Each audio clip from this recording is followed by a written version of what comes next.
এখন তো চিংড়ি মাছগুলো এমনি সবাই আর তোমার এই কচুরলতি রান্না দেখে বলে না, বেলা 2টা বাজে গেল রে, কখন খাবো রে? তোমার ডালের তো এখনো বলো কি উঠেনি।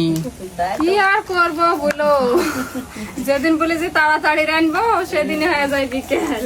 এগুলা কখন হবে আর আমরা কখন খাবো? লতি করতে 1 ঘন্টা সময় দাও হয়ে যাবে। ওরে মারে মা, আমার ভাত পুড়ে গেল মনে হয় রে। এই 2-3 রকমের রান দেখতে আজকে রাতের মনে নাকি? একবারে রাতের মনে। মাছগুলো আমি পুকুরে ঢাকা দিয়ে মারা জড়ো করে রাখছি, খালি এই লতি দিয়ে রান্না খাবো দিলে। লতি তোলাও হয় না, আমার রান্নাও হয় না। আজকে যাই হোক মেলা দিন পরে লতি তুলেছি।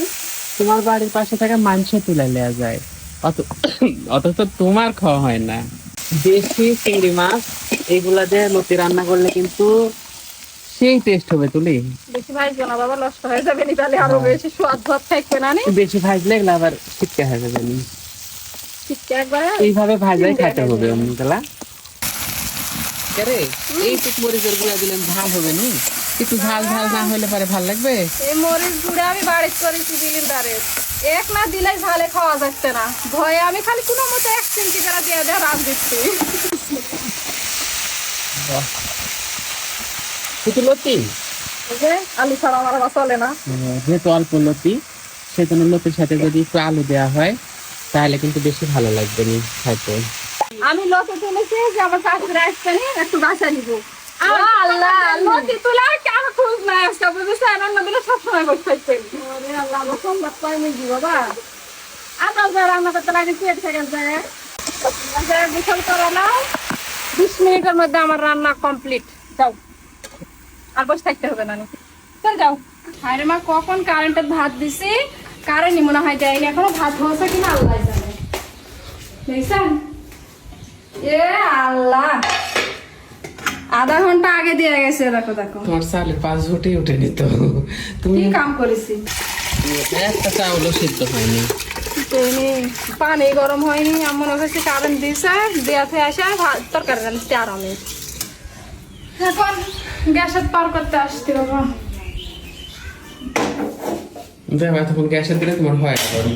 কে জানে যে টানিছে এভাবে আর দিবে না, আমার কাছে দিয়েছে। আজকে আকাশ অনেক মেঘলা, মনে হচ্ছে বৃষ্টি নামবে।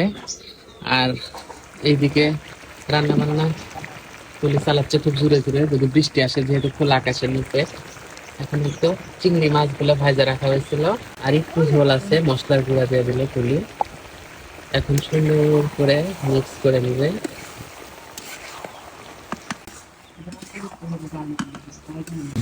আর একটু ঝোল আছে, মানে হয়ে যাবে আমার তরকারি। সুন্দর স্যান্ড বানাচ্ছে, তুলি সেই সুন্দর স্যান্ড বাড়াচ্ছে রে। আজকে 2 থাল ভাত ধরে খাবো। 2 থাল ভাত ধরে খাবেন?